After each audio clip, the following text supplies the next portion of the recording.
think about waiting on the Lord, there's a particular passage in the book of Psalms. Psalm 130, verses 5 and 6 say, I wait for the Lord, my soul waits, and in His word I hope.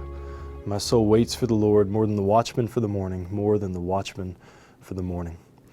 Waiting upon the Lord, there's a believing trust that God's in control of everything, and that He knows what we don't know, and He sees what we don't see.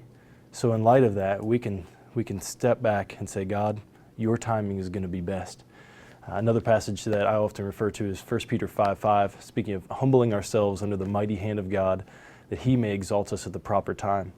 So whether we're waiting on a spouse or a job or maybe a sickness to go away or whatever it is that we're facing, there's a constant trust where we say, God, I'm waiting for your time.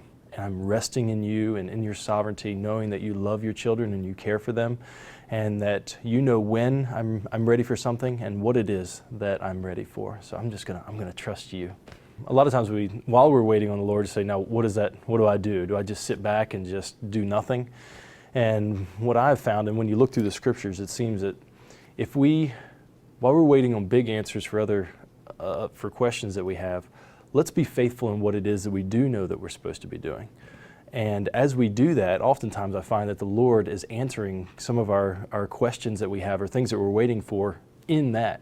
So it's in our obedience and following what we do know that oftentimes we discover the answers to the things that we don't know, or that God uses that to put us in the right place to bring about some of the things that we've been waiting on.